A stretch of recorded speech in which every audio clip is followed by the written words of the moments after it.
This morning I was reading in Isaiah 37, and it tells the story of King Sennacherib, the king of Assyria. He's waging a military campaign, and he's conquering all these different nations, and he's wiping them out. And he comes and lays siege to Jerusalem, and he sends a letter to King Hezekiah saying, I've conquered all these nations.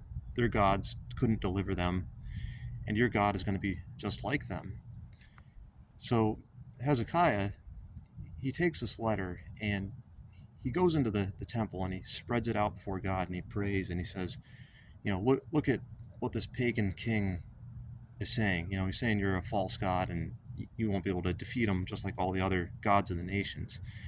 And what God does is God sends an angel and he strikes down thousands of soldiers from the Assyrian army, and God proves his power and he drives them off. And you know it's good to note that Hezekiah, he doesn't go and consult his generals. He goes into the temple and he just prays before God and he trusts in God's power, and God defeats his enemies for him.